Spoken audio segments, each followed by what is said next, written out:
Buenas noches, gente hermosa, gente bella de este curso de química inorgánica. Seguimos con la clase 2 de tabla periódica. Habíamos hablado un poco de los albores, de los inicios de la tabla periódica, cómo surgió todo eso, que surgió un sueño de una persona. Por lo tanto, hay que confiar en los sueños. Para seguir adelante, nosotros vamos ahora a hablar de las propiedades periódicas, que un poco hablamos en la clase pasada.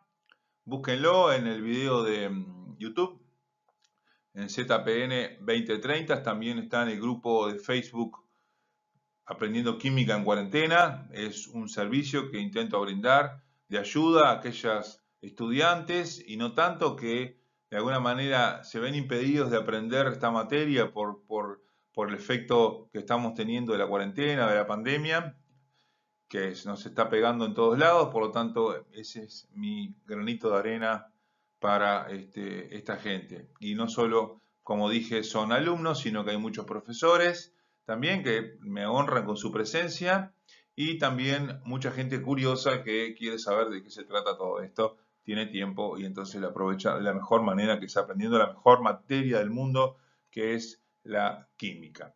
Vamos a empezar a hacer un repaso lento, mejor dicho rápido, de lo que es la tabla periódica, cómo está dispuesta.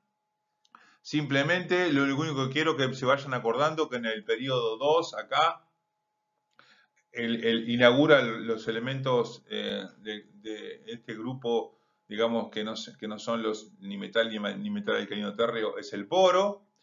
Tendremos una explicación especial para el boro, una explicación especial para el escandio, otra para el lantano y otro para el actinio y sus respectivos grupos, mejor dicho, sus respectivos periodos. Es decir, periodo 2, 4, 6 y 7 vamos a dedicarle especial atención cuando hablemos de la primera propiedad periódica que vamos a hablar, que es el radio atómico.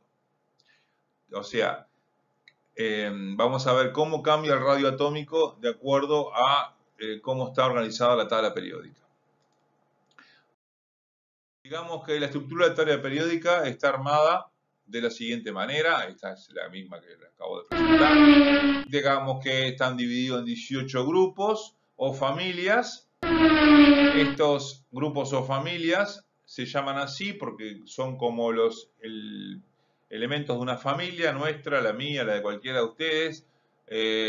Los parientes de una familia son similares, tienen cosas muy parecidas y cosas muy distintas, pero tienen rasgos en común, que se mantienen en toda la familia. Bueno, esto pasa lo mismo en las familias de los elementos de la tabla periódica.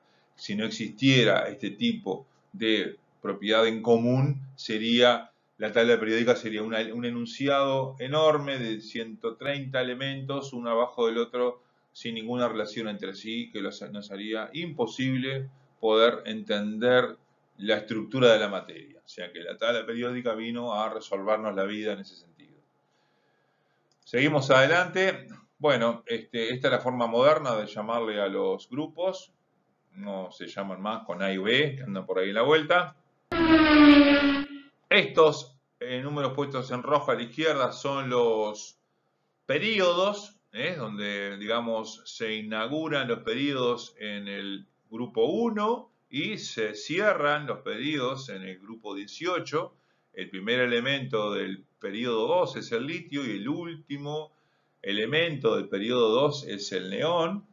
Y, digamos, todo tiene que ver con la configuración electrónica de cada uno de estos átomos que forman partes de ese periodo.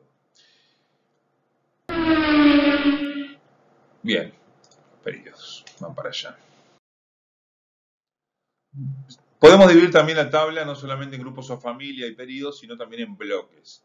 Los bloques determinan propiedades físicas y químicas similares también, porque si bien los elementos de la familia son los que están en la misma columna, los que están al lado, los vecinos que están al lado, también tienen un comportamiento similar a los de la familia que les precede o que les antecede, y por lo tanto podemos decir que en este caso este es el bloque S, porque lo que estamos acá analizando es su relación con respecto a la configuración electrónica, que es la que determina en última instancia el comportamiento químico y físico. Nosotros vamos a explicar todos los comportamientos físicos y químicos por la configuración electrónica, entendiendo bien por qué lo hacen y no que lo sepan de memoria. Eso es lo que yo intento. Ahora que lo logre, no lo sé. Espero que sí. Bloque S, entonces, formado por los metales alcalinos y alcalino-térreos. Voy a pasar rápido por esto. Los elementos del bloque P, ¿no? Entre ellos dos forman lo que llaman el bloque representativo. Acá son básicamente metaloides y no metales, ¿no? La característica metálica va cambiando hacia la derecha, va disminuyendo, hasta llegar a lo último, que son los gases nobles. Entonces, acá estamos completando el bloque P, que como todos saben, pueden llegar a tener hasta 6 electrones y por lo tanto son 6 familias diferentes del bloque P. Después el bloque D. En el bloque D también tenemos 10 familias, porque los electrones del bloque de los orbitales D son 10, como todos sabemos, son 5 orbitales D, cada uno puede alojar 2 electrones, como todos los orbitales, por lo tanto tenemos 10 posibilidades diferentes. Y por lo tanto, y los últimos son los 14 elementos de cada uno de los periodos del bloque F. Arriba del lantano acá, hacia arriba, hacia mi ojo, digamos, ahí están los 14 elementos y el actinio también están los 14 elementos hacia arriba en mi ojo, digamos.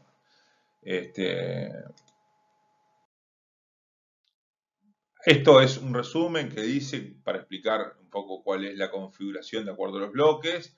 El bloque S está completando justamente los electrones S. En el bloque P estamos llenando los electrones P. En el bloque D estamos llenando el bloque D. Y hay alguna excepción a veces en donde por estabilidad del bloque semilleno se empieza a... no se llena del todo el NS, sino que primero se llena el D. En fin, lo mismo pasa con el bloque F, con la configuración. Yo supongo que todo esto lo saben, pero si no lo saben, estaría bueno repasarlo. Digamos, de alguna manera no es algo muy difícil, sinceramente. Eso está en cualquier video de YouTube, hay 1000 explicaciones de cómo se llenan los orbitales de los electrones de los átomos.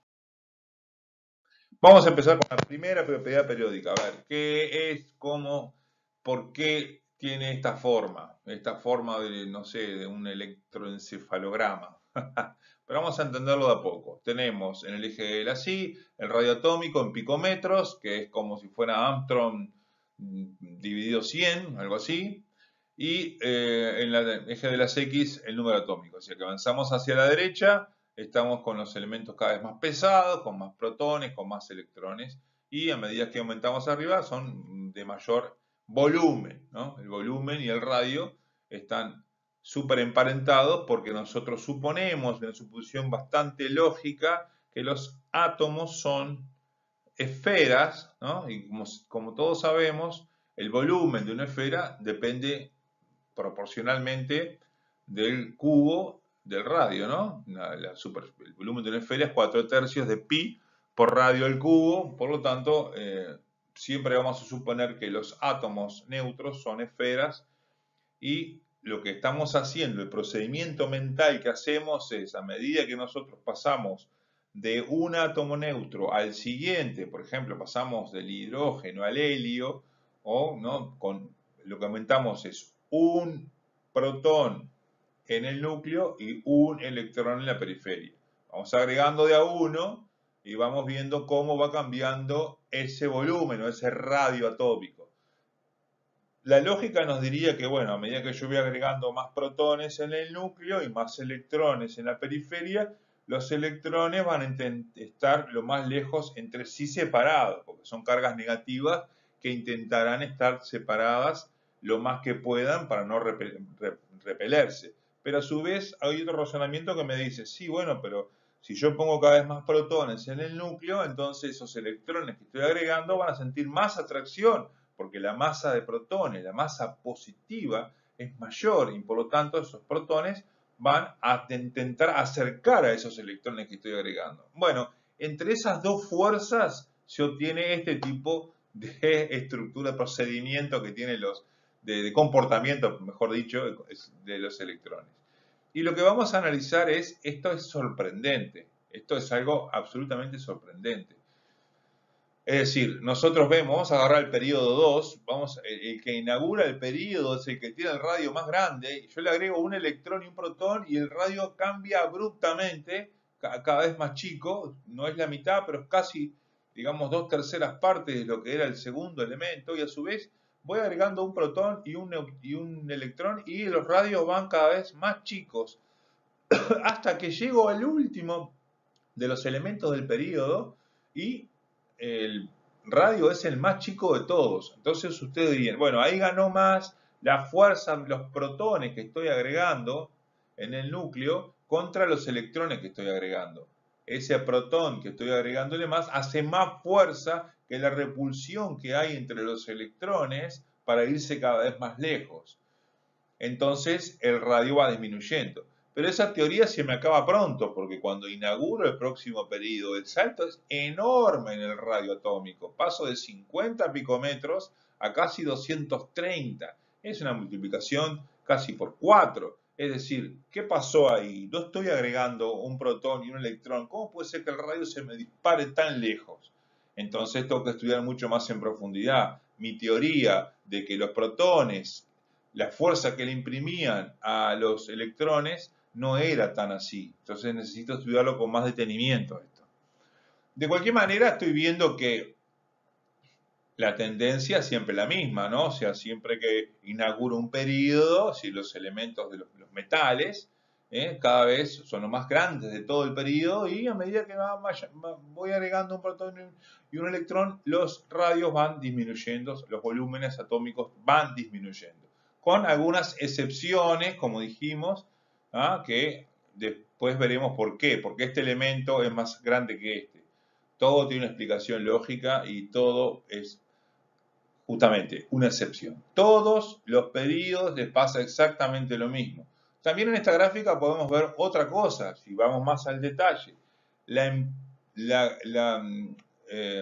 pendiente de esta recta, ¿no? O de esta curva, si yo lo quisiera ver así, las pendientes de esta curva son cada vez menores. O sea, la velocidad con la que cambia la disminución del radio es cada vez menor a medida que el periodo aumenta. Es decir, en el segundo periodo yo tengo la caída más grande y más abrupta del radio atómico. El radio atómico va disminuyendo, pero cada vez, digamos, con mayor velocidad. Su aceleración es mayor. Sin embargo, a medida que yo voy, por ejemplo, al periodo 7, los radios van cambiando, pero mucho más moderadamente. Y la pendiente esta es una pendiente de mucho menos valor. Esta pendiente es mucho más empinada, digamos, entonces es un número más alto. Significa que el radio cambia mucho más abruptamente. Vamos a mirarlo ahora, digamos, poniéndole los periodos como en la gráfica. Acá los mismos radios. Acá esta me la dio en radio en Armstrong, pero es lo mismo, el número atómico. Vemos que está mucho más empinada el segundo periodo que el tercero, y a su vez que el cuarto, en fin. Hay algunas excepciones que se ven un poco mejor acá. Y acá estamos viendo los periodos, cómo van viendo, y algunos elementos, ¿no? El litio es el más grande digamos, su periodo, el sodio, el potasio, el rubio. De cualquier manera, podemos decir siempre también que a medida que yo voy avanzando en la tabla periódica, ¿no? Voy aumentando el número atómico, los radios son cada vez mayores. O sea, el efecto de que los electrones se empiecen a molestar entre ellos parece ser siempre como la tendencia más importante, aunque dentro del periodo la caída, como dijimos, es notable y necesitamos entenderla a la perfección. Bueno, acá tengo una tabla hecha, digamos, con que más o menos los radios de los átomos de la tabla periódica están un poco mezclados todos, como verán ahí. De cualquier manera se mantienen esos que dijimos. Y acá le puse esta tabla porque a algunas personas les gusta más verlo así como más gráfico, ¿no? A medida que voy avanzando en el periodo, voy viendo que va, digamos, cada vez son más chicos. Y vieron que al principio la caída es más abrupta del radio, o sea, el magnesio es bastante más chico que el sodio, y a su vez el sodio es bastante más grande que el aluminio, pero a su vez entre, por ejemplo, el azufre y el cloro no hay una diferencia tan grande, ¿no? Ya no es tanta la diferencia que hay como había en un principio, o sea, la caída en el nivel del radio no es tan abrupta como en un principio. Todo tiene su explicación también. Estamos analizando los hechos experimentales. Siempre en la ciencia, los hechos experimentales, primero los datos, después vemos cómo lo vemos desde el punto de vista teórico, cómo lo podemos acercar una teoría a la realidad. Bueno, acá ya empezamos a hablar un poco más exhaustivamente dentro de los propios orbitales. Sabemos que los modelos químicos y físicos no sirvieron para ver cómo se comportaba el electrón en un átomo, por lo tanto vino la matemática a ayudar a estas dos ciencias a dar una explicación racional de cómo se comportaba el electrón. O sea que la explicación de cómo se comporta un electrón en un átomo lo viene a dar la matemática, ni la física ni la química. Por lo tanto, lo que vamos a ver acá es algo que es muy, pero muy interesante, que es muy profundo, porque nos introduce los valores de incertidumbre y de probabilidad a la ciencia, cosa que, digamos, hasta el siglo XIX era como impensado. Y bueno, de alguna manera tenemos que lidiar con esto. Digamos que los orbitales 3s, ¿no? Ya de un periodo 3, ¿no? Hasta elementos que tienen más de 18 electrones, y el orbital S tiene este comportamiento. O sea, si yo estoy en una nave pequeñita en el núcleo, saliendo, ¿no?, en dirección hacia la periferia, a encontrarme con los electrones, en esa nave que voy, esa nave no voy a ir linealmente en un radio, sino que voy a ir en una esfera moviéndome, o en un cascarón esférico, ¿no?, moviéndome en radios concéntricos hacia afuera de ese núcleo. Veo que tengo una probabilidad finita, que son estos puntitos acá, de encontrar el electrón cerca del núcleo. Después paso por un lugar donde no hay probabilidad de encontrar el electrón. Después paso de vuelta por otra probabilidad alta de encontrar el electrón. Otro lugar donde hay vacío, donde el electrón no va a estar, probabilidad cero de que se encuentre. Y luego sí encontramos la mayor probabilidad de encontrar el electrón, que se encuentra en este aro, ¿no? En este aro, digamos, no es un aro, porque esto es en 3D, es un cascarón esférico que tiene un determinado radio, o un determinado espesor, como quieran decir. Es decir, yo mi nave espacial estoy saliendo en un radio y voy chocándome con electrones, lugares donde no hay electrones, no hay electrones, ¿no? ¿Vieron? Voy como avanzando en lugares diferentes de densidad de probabilidad. Eso lo hago en todas las direcciones, 360 grados, y me da esta imagen que tengo acá. Es decir, si yo lo miro de otro punto de vista, los electrones 3s pasan mucho tiempo lejos del núcleo, pero también hay probabilidad finita de encontrarlos cerca del núcleo o muy cerca del núcleo. Retengan eso. Los 4s todavía es mucho más notable ese razonamiento. Pasan mucho tiempo fuera del núcleo, en esta especie de, como sería como si fuera un aro de asteroides. Luego hay un lugar donde no tiene probabilidad de encontrarse, luego otro lugar de probabilidad alta, luego otro de cero, vacío, probabilidad, vacío, probabilidad. Es decir, los electrones 4s pasan la mayor parte del tiempo afuera, pero no es como que un planeta que está orbitando alrededor del Sol. Hay muchos profesores que explican el átomo de esa manera y no entiendo por qué no le adoptan este sistema que ya tiene más de 100 años. No es nada nuevo. Pero claro, a veces sirve el sistema planetario, pero el alumno se queda con esa con esa información que es errónea y no llega a entender que hay como cáscaras de probabilidad de encontrar electrones. Es un concepto bastante difícil de entender, yo lo entiendo, o sea, no es tan sencillo, porque estos, imagínense, ustedes están caminando, ustedes cuando caminan dan un paso, dan otro paso, miran a su alrededor, bueno, está mi casa, saludo al vecino, sigo caminando, voy a la calle, veo un auto, un edificio. Esto ocurre con una solución de continuidad, o sea, es un continuo. Sin embargo, en el mundo microscópico, ¿no? En el mundo cuántico, en el mundo relativista, donde estamos también inmersos nosotros, las cosas no son así. Si yo fuera un átomo pequeño o si estuviera mi nave chiquitita, esa que sale dentro del núcleo, yo daría un paso y cuando levanto el pie no hay nada. Desaparece el mundo y cuando vuelvo a apoyar el pie, vuelve a aparecer el mundo. Levanto un pie para caminar, desaparece el mundo, vuelvo a apoyar y ahí aparece. Es decir, siempre hay niveles cuánticos. Para pasar del nivel 1 al nivel 2, en mecánica cuántica, no hay nada. Hay cero probabilidad. Es decir, no puedo estar en el 1 y en el 1.1 y el 1.2 y 1.3. No tengo una continuidad como tengo en el mundo macroscópico. O estoy en el 1 o estoy en el 2. No hay otra chance. Difícil de entender. No es asemejable a nuestra realidad en el mundo macroscópico, pero sí es la realidad del mundo microscópico. Es decir, la física cuántica, la física relativista empiezan a verse en estos momentos, cuando hablamos de los átomos. Sigo adelante. Retenemos eso. Hay probabilidad finita de encontrar los electrones 4s lejos del núcleo, pero también cerca. Bueno, esto me obligan a explicarlo un poco porque si bien estudiando un curso de química cuántica, no mucha gente sabe esto, entonces prefiero explicarlo acá.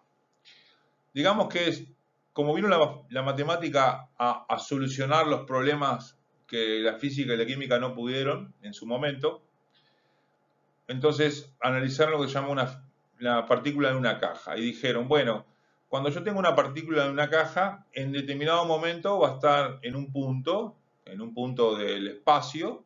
El espacio tiene 3 dimensiones. Yo, según los ejes cartesianos, y pongo un centro de referencia, puedo decir, se encuentra a tanto del eje X, a tanto del eje Y, a tanto del eje Z, ¿no? Es decir, estoy dando las coordenadas de un punto que se encuentra en un lugar determinado del espacio que yo llamo caja. El lugar es un sistema aislado que está cerrado, aislado del resto del ambiente. Esa función psi de movimiento de una partícula en una caja, mejor dicho, le llamo función psi. Pero en vez de usarla en coordenadas cartesianas, la voy a utilizar en coordenadas esféricas, en donde en vez de decir los 3 puntos cardinales, digamos, de los ejes cartesianos, voy a dar 3 valores también, pero diferentes. Uno es un radio vector que va desde el centro de coordenadas hasta el lugar donde se encuentra esa partícula, ese lugar, ese punto. Es un radio vector de longitud R minúscula y puedo dar 2 ángulos, uno con respecto al eje X y otro con respecto al eje Z. Entonces, digo, ya bien, con esos 3 datos tengo determinada la posición, el radio vector y el ángulo con respecto a esos 2 ejes. Después nos dimos cuenta que es mucho más sencillo así porque yo puedo dividir estas 2 funciones matemáticas y cada una de ellas depende de 2 números cuánticos diferentes. La función R, que es la función radial, depende del número cuántico principal, que es n, y del número cuántico L. Y la función z, que es una letra griega esta, depende de 2 variables que son 2 números cuánticos también del electrón, que son el L y el M. En fin, pasamos de coordenadas cartesianas a coordenadas esféricas y relacionamos con los números cuánticos de los electrones ubicados en los átomos. Y vemos, mejor dicho, que cuando yo voy avanzando en mi nave que va formando cascarones esféricos alrededor del núcleo, vemos que las superficies esféricas nodales, o sea, aquellos lugares, aquellas superficies que es cero la probabilidad de encontrar el electrón, se determina con la fórmula n menos L menos 1. ¿Ah? Son aquellos gráficos de probabilidad acumulativa que vimos en la diapositiva anterior. Entonces, para un orbital 4s, n es 4, L es 0, n menos L menos 1 es 3. Por lo tanto, vimos 3 superficies esféricas nodales. Y cuando el orbital era 2s, o 3s, 4s, no sé, cualquiera de ellas, hagan la cuenta y ahí le da las superficies esféricas nodales para poder calcular cuántos lugares de probabilidad 0 hay. ¿Para qué me sirve eso? Para entender el radio atómico cómo cambia. Increíblemente está todo relacionado. Seguimos adelante. Bueno, cuando los electrones se ubican de esta manera, con probabilidad finita, lejos del núcleo, analicemos el caso del 3s, y luego una superficie esférica nodal, después probabilidad finita, superficie esférica nodal. Digamos que los electrones S tienen posibilidad de estar fuera del núcleo, pero también cerca. Por lo tanto, se dice que son penetrantes. La penetración significa eso. Tengo muchas chances de que el electrón se encuentre lejos del núcleo, en su lugar, digamos, más natural, entre comillas, pero también hay probabilidad finita que se escape y tenga un camino rápido de llegada al núcleo y se encuentre cerca del núcleo. Entonces, eso hace que mi radio atómico sea tan variable, porque como que tiene varios lugares en donde encontrarse ese electrón que estoy analizando. La penetración de los orbitales es la de los S mayor que la de los P, que es mayor que la de los D, que es mayor que la de los F. Es decir, los orbitales S son muy penetrantes, tienen probabilidad finita de encontrarse cerca del núcleo, mucho más que la de los orbitales F, que no son nada penetrantes. Van a estar lejos del núcleo y no van a intentar estar cerca. No pasan tiempo ni tienen un camino rápido de llegar al núcleo, digamos, como sí lo tienen los F. Por lo tanto, vemos que si bien el radio atómico en un periodo va disminuyendo, lo hace por tres maneras distintas. Hay tres tipos de contracciones y todas tienen explicaciones distintas.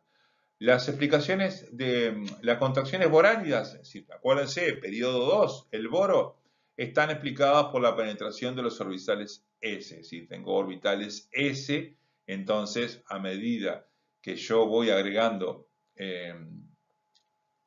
los orbitales S y P, que son, digamos, los dos más penetrantes que los otros, hacen que los electrones pasen también más tiempo dentro del núcleo que fuera y por lo tanto hace que esos núcleos atraigan con más facilidad a esos electrones y los radios sean menores. Es decir, la penetración orbital S y P hace que la contracción boránida esté explicada de esa manera y lo hace de una forma mucho más violenta que las otras. Es decir, la posibilidad de que el electrón tenga tiempo finito de encontrarse dentro del núcleo, o sea, cerca del núcleo más que lejos, hace que los volúmenes disminuyan y los radios sean menores. Sin embargo, la contracción escándida, ¿no?, del escandio, ya lo vimos, se debe a otra cosa, llamadas orbitales difusos, que ahora lo vamos a explicar qué significa. Y las lantánidas están explicadas por el efecto relativista. Acá una explicación un poco tonta que se me ocurrió explicar digamos, para tenerme, a ver qué es lo que está pasando acá. Y si yo pongo un electrón y un protón y un electrón, o sea, ¿cuál es mi juego? Bueno, para analizar el radio lo que hago es poner dos protones y dos electrones. Entonces yo digo, bueno, muy bien, un protón y un electrón, ¿no? Hago lo que no quiero que haga nadie, que es poner como si fuera una órbita, pero en este caso me sirve para explicar un poco ley de Coulomb, ¿no?, que es la ley que explica la fuerza que existe entre dos partículas cargadas, que lo que quise poner acá es fuerza, una constante, por el valor de las cargas, dividido el radio al cuadrado, o sea, la distancia al cuadrado. Digamos que cuanto mayor carga, más fuerza hay entre ellas de atracción, y cuanto mayor radio, menor es la fuerza. Cuanto más lejos, menos la fuerza. Cuanto más cerca, más es la fuerza con la que se atraen. Entonces, la situación que se encuentra ahora es una situación de equilibrio, en donde el electrón no tiende a caer, ¿tá?, y a su vez ni tiende a irse del núcleo, a estar desalojado del núcleo. entonces es lo que se forma un átomo. ¿Qué pasa si yo pongo otro protón más? ¿Ah? Y otro electrón. Ese electrón, el electrón amarillo como tenía un protón y sentía la presencia de un protón. Ahora que tiene dos protones, este electrón, este amarillo, ¿no siente el doble de carga? Según la ley de Coulomb, ¿no sentiría el doble de carga si yo multiplico por 2 una de las cargas estas? ¿No haría que la fuerza sea el doble de mayor? Y por lo tanto, como la fuerza es la misma, este radio debería ser la mitad, o un número así, o la cuarta parte, yo que sé, algo así. ¿No sería esa la relación? Bueno, sería la duda que yo me plantearía, ¿no? Cuando, digamos, estudio algo de física, digo, este radio verde no debería ser la mitad que el radio negro, o sea, no debería acercarse a la mitad. O a la raíz cuadrada, si quieren, porque es r al cuadrado. Bueno, no, porque ¿qué pasa? Este otro electrón que yo estoy colocando para tener dos protones y dos electrones y que el átomo sea neutro, hace lo que se llama el efecto de apantallamiento. Es decir, este electrón que se encuentra acá apantalla a este otro, o este otro apantalla a este, y hace que el radio no cambie como a mí me parecía según la ley de Coulomb. Esto es lo que yo llamo, nunca lo vi en ningún libro ni nada, pero es lo que yo llamo el efecto orador. Es decir, cuando yo tengo una persona dando una explicación sobre algún tema y me coloco en la primera línea, lo veo perfectamente. El orador, estoy viéndole todas sus acciones. Lo estoy viendo, esto que está en la primera fila. La mujer está con miedo bárbaro, ya veo. Y toda roja y todo con unas caras feas que la están mirando. Pero estos de la primera fila lo están viendo perfectamente. Ahora, cuando los de el segundo, digamos, círculo concéntrico, ya no la ven tan bien a esta señora hablando, ¿no? Porque ya tienen los propios compañeros de su propio grupo, digamos, de su propio círculo concéntrico que están al costado y no los dejan ver, y los que están adelante mucho menos, ¿no? Los que están adelante no la dejan ver en particular. Ahora, ya este pobre que está acá atrás o aquellos que están mucho más atrás, no la ven tan nítidamente, netamente a la señora esta, porque, ¿qué pasa? Tengo los propios compañeros de su círculo, más todavía estas dos filas, estos dos círculos concéntricos que la están tapando. Esa tapada, digamos, de la vista que yo tengo del orador se llama apantallamiento. Es decir, cómo los compañeros del propio grupo o los que están delante de mí hacen que yo no pueda ver el núcleo. Yo soy electrón, me ubico en un lado y tengo electrones adelante o al costado mío, hacen que yo no pueda ver exactamente con toda la nitidez, que no me llegue toda la carga de ese núcleo sobre mí. Eso se llama apantallamiento. Es, digamos, la sensación que tiene ese electrón de los otros compañeros. Por otro lado, ya acá también puedo ver otra propiedad importante. Los electrones o las otras personas que están más atrás de mí, no, ni adelante ni compañeros, los que están detrás de mí no me apantallan, o sea, no me impiden la visión hacia el orador ¿está bien? O sea, lo que me impide la visión son o los que están delante de mí o los que son compañeros míos. Eso lo que nos lleva a un concepto llamado el Z efectivo, es decir, el electrón cuando mira el núcleo no lo ve nítidamente, no tiene un acceso directo hacia él, no tiene una visión del orador 100% real, porque ¿qué pasa? Tiene a los electrones adelante que se ubicaron primero, entonces que lo están apantallando, le están tapando, digamos, esa visión que tienen, entonces no siente la carga positiva tan fuerte como si estuviera solo. Ni él ni los compañeros de su grupo, porque los compañeros de su grupo también lo apantallan. Los electrones no están quietos, se están moviendo, entonces, como dijimos, hay lugares de probabilidad de encontrarse y por lo tanto ellos mismos se van apantallando. El señor Slater hizo una regla diciendo, bueno, el Z efectivo es exactamente el Z efectivo es, digamos, el valor real del Z del átomo teniendo en cuenta dos cosas. El Z común y corriente, que ya lo conocemos en la tabla periódica, y S. S es la constante de apantallamiento, que es la constante de Slater, y tiene una serie de reglas que las puse acá.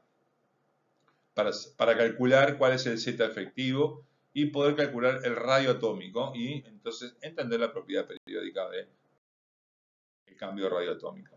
Vamos a hacer un ejemplo, otra vez con un dibujito planetario, cosa que no me gusta nada, pero con la intención de que se entienda qué significa esto del Z efectivo.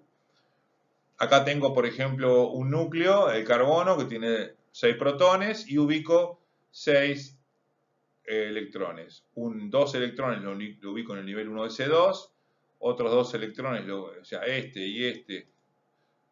A ver si quedó acá. Ahí va. Este electrón y este electrón los ubico en el nivel 1, este otro y este otro en nivel 2, y acá pongo 2p2, o sea, pongo 1, y acá es el que voy a estudiar. El que tiene la flecha es el que voy a estudiar. El último que puse de todos. El último que puse es este azulcito. Vieron que estos que están adelante como que les molesta, no lo ve exactamente al núcleo, por lo tanto él no siente que la Z sea 6. ¿Ah? Entonces, digamos que en este caso, las superficies esféricas nodales era n menos L menos 1. Estamos hablando de, esto es un 0 acá, n es 2, L es 0 y 1, o sea, tengo una superficie esférica nodal acá. Esto está mal acá, es una superficie esférica nodal. Es decir, tengo el electrón 2s, nada y una probabilidad finita cerca del núcleo. Esta es la configuración electrónica del carbono. Y el S sería, según las tablas que yo les puse en la diapositiva pasada, sería,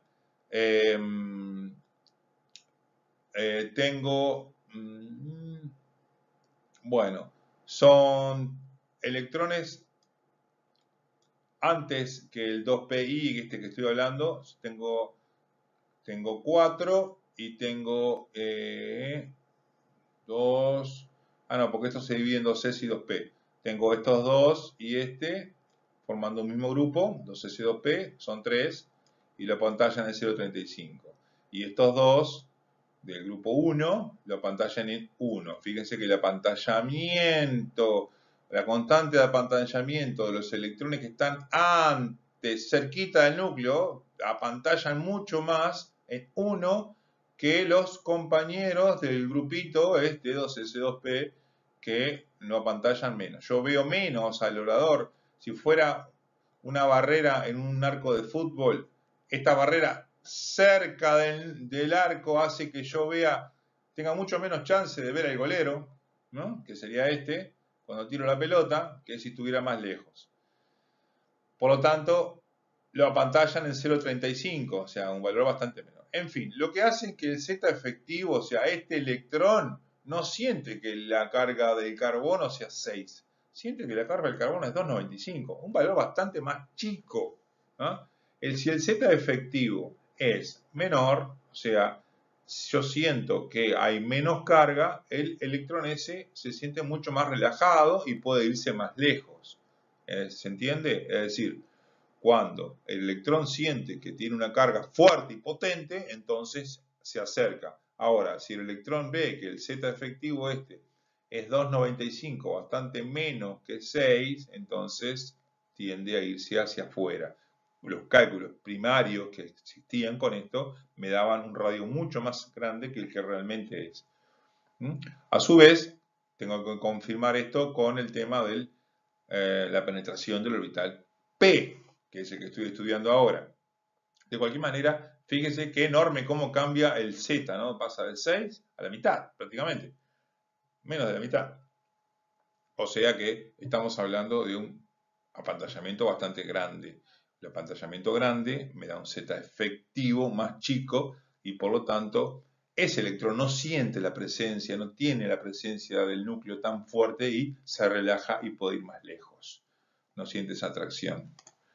Bien, los radios atómicos, de acuerdo a la tabla periódica, van cambiando de esta manera. Los puse así, un poco para que vean en una tabla en 3D de cómo van cambiando. Todo este material está colgado en el grupo de Facebook, de Aprendiendo Química en Cuarentena. Lo pueden consultar cuando quieran. Y acá ven cómo va cambiando el radio atómico, que ya lo dijimos. Acá a mí no me interesa en la memoria, bueno, aumenta a la izquierda y a la derecha. Lo que quiero es que entiendan por qué pasa eso. Después sí, al final van a entender que el radio va disminuyendo en el periodo, que va aumentando en la familia, en fin. Pero, ¿cuál es la razón? Bueno, y por último, digamos, entonces, que vimos dos cosas. Vimos que los elementos de en el periodo, en la contracción boránida, digamos, los elementos van disminuyendo su radio debido a que van sintiendo o sea, el Z efectivo, si bien va a ir aumentando, ¿no? Cada vez el Z efectivo cada vez mayor, entonces digamos que tienden a contraerse. Además de eso, estamos hablando de la penetración. Las dos cosas influyen para que los radios sean menores. Y en la contracción escándida, los elementos, estamos llenando los orbitales F, que son difusos, o sea, no tienen penetración, pero así ahí, y a su vez los zetas efectivos también cambian muy poco, pero a su vez van disminuyendo también, y por lo tanto hacen que, va aumentando también, por lo tanto hace que los radios vayan disminuyendo. Ya son dos razones diferentes. Una por la penetración de los orbitales y otra porque los electrones del propio grupo F hacen que los zetas efectivos sean cada vez menores y entonces mayores, y por lo tanto el radio disminuye. Ahora vamos a aplicar la contracción cándida y vamos a decir esto. A medida que nosotros aumentamos la cantidad de electrones, que vamos poniendo cada vez más electrones, digamos que esos electrones, a medida que el radio cada vez es más grande, se mueven con más rapidez, ¿no? O sea, con más velocidad, si quieren. Después vamos a ver la fórmula, cuál es la fórmula que mueve los electrones en el átomo. Es decir, llegamos a valores muy altos de velocidad, casi velocidad de la luz. Es decir, porque los electrones están muy afuera y ustedes saben que cuando tienen que girar, ¿no? Y cuanto más fuera, cuanto más radio tengan, y si están en una fila, tienen que ir a hacerlo mucho más rápido. Eso hace, por efecto relativista, que la masa del electrón no sea exactamente igual a la masa del electrón en equilibrio, en reposo. Es decir, cuando el electrón se mueve a velocidades cercanas a la luz, cambia su comportamiento. Empiezan a haber efectos relativistas y la masa del electrón influye, es decir, la velocidad influye sobre la masa. ¿De qué manera? De acuerdo a esta fórmula, que es la masa del electrón en reposo, es igual a la constante gamma, esto es gamma, que me salió mal, pero es gamma, por la masa del electrón en reposo, ¿no? Que todos lo sabemos, 9,31, 9 por 10 a la menos 31 kilogramos, en fin, no vale eso cuando los electrones están moviéndose a velocidades comparables con la de la luz. Esta constante de esta gamma, este valor de gamma, lo llama la constante de Lorentz y tiene esta fórmula. Bueno, acá hay algo que no está bien, que es que este símbolo sigue todo hasta acá, ¿no? El símbolo de el radicando, digamos, es todo esto. El gamma entonces es 1 dividido raíz cuadrada de 1 menos velocidad de la luz sobre la velocidad del electrón sobre velocidad de la luz al cuadrado. Es decir, cuando la velocidad del electrón es 0, si está en reposo, entonces todo este término vale 0, raíz de 1 me queda, que es 1, entonces gamma es 1, y cuando gamma es 1, pongo acá, la masa del electrón es la masa del electrón en movimiento, es la masa del electrón en reposo, es la misma. Ahora, cuando este valor de velocidad empieza a aumentar y tener valores similares, si pongo, no sé, un valor, acuérdense de la velocidad de luz, 3 por 10 a la 8, si pongo 1 por 10 a la 1, Es decir, esto tiende a cero. Cada vez que esto tiende a cero, digamos que gamma no influye. Pero ¿qué pasa cuando la velocidad del electrón es parecida a la velocidad de la luz? Acá estamos hablando de que esto está cercano al 1, ¿no? Si es parecido. Y si yo pongo 1 menos 1 me da 0, 1 raíz de 0 es 0, 1 dividido 0 no tiene solución, si puedo hacer el límite, entonces esto tiende a infinito, entonces la masa del electrón tiende a infinito porque es la masa del reposo por infinito, o sea que a medida que la velocidad del electrón se parece más a la velocidad de la luz, este término tiende a infinito y por lo tanto la masa del electrón es cada vez más pesado hasta que llega a ser infinito. Gamma sí, tiende a infinito cuando la velocidad del electrón es cero. Acuérdense que por uno de los teoremas o leyes, mejor dicho, del relativismo es que no hay ninguna partícula que pueda tener la velocidad de luz, que no es un valor que no se puede alcanzar, por lo tanto quédense tranquilos que la masa del electrón nunca va a ser infinito. Pero sí que va a ser un valor que sea diferente a la masa del electrón en reposo. ¿Por qué me sirve esto? Bueno, acá me va a servir después para explicar por qué pasan algunas cosas, y sobre todo para la contracción escándida. Acá vemos, por ejemplo, que el radio de un electrón en una órbita, según la ecuación de Bohr, depende de la masa. Depende de la masa del electrón. Por lo tanto, si esta masa tiende a infinito, el radio tiende a cero. Es decir, la masa es inversamente proporcional al radio. Significa que cuanto más pesado sea el electrón, o sea, a mayor velocidad, cuanto más rápido gire, el radio va a ser más chico. Por lo tanto, acá tengo la explicación de por qué los elementos escándidos y lantánidos se contraen a medida que aumenta el periodo. Es decir, yo aumento la cantidad de electrones y lo que está pasando es que esos electrones están girando a una velocidad tal que su masa aumenta y por lo tanto el radio disminuye. Se acorta, se achica, queda una esfera más pequeña. Bueno, acá esa explicación, digamos, esta explicación sencilla, no, digamos, con poquito tiempo que tengo para explicarlo, es la razón de por qué el oro es amarillo, por ejemplo, porque el radio, o sea, el último electrón está girando a una velocidad tal que cuando yo le aplico una luz al átomo de oro, ¿no? Esa luz que absorbe la luz azul de tan veloz que está girando ese electrón, cuando el electrón descansa de eso y emite luz, la emite de color amarillo. Si yo pongo el átomo de oro, ¿no? Cuando recibe luz se excita de tal manera que llega a tener en el espectro de absorción un color azul. Una vez que se desexcita, el color que libera es el contrario, es el complementario, que es el amarillo, y por lo tanto veo al oro amarillo y hace que sea completamente diferente a lo predicho de acuerdo a lo que habíamos hablado. Mientras que, y también hay otras cosas más que pasan con el oro, por ejemplo, que tiene, digamos que tiene una cantidad de estados, tiene, mejor dicho, muy pocos estados de oxidación, no tiene posibilidades de reaccionar con el oxígeno. ¿Por qué? Porque esos electrones que están girando tan rápido, no tienen la posibilidad de juntarse con los electrones del oxígeno para formar un enlace.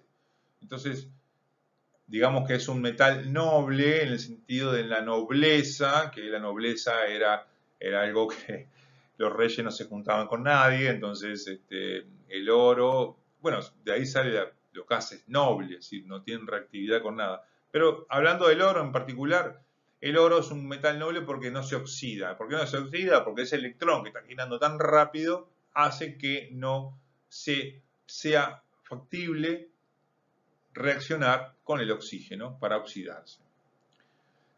Después, otra explicación, otra cosa que explica la teoría relativista o el efecto relativista es que el mercurio sea líquido a temperatura ambiente, cosa que no está predicho por la teoría.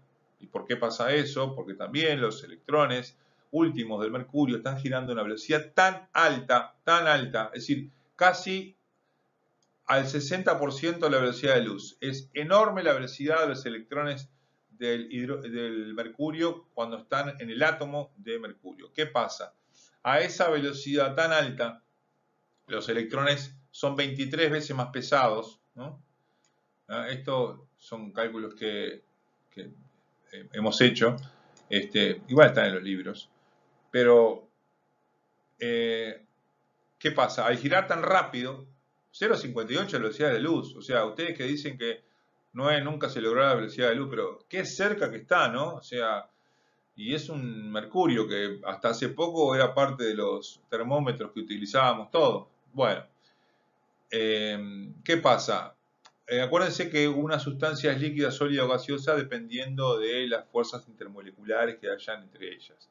Acá hay muy pocas fuerzas intermoleculares porque el hidrógeno, los electrones del hidrógeno están girando tan rápidamente que no tiene la posibilidad de formar enlaces de baja energía, ni enlaces de London, ni enlaces de Van der Waals, ni fuerzas de Kisson que hacen que los átomos estén mucho más compactos y, digamos, generalmente los elementos pesados sean todos sólidos, ¿no? Las fuerzas intermoleculares son muy fuertes. Sin embargo, el mercurio es un líquido porque justamente los electrones están girando tan rápido que no se juntan, no hay fuerzas intermoleculares, por lo tanto dejan de ser sólido y es mucho más fácil de licuar.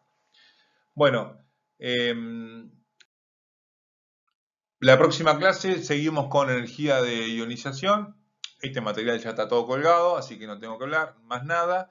Espero que les resulte. Guarden notas sobre esto, escríbanme, pregúntenme. Resumo todo diciendo entonces que el radio atómico va disminuyendo en un periodo y a su vez, a medida que aumento en la familia hacia abajo, también va aumentando. Y las explicaciones son de tres tipos.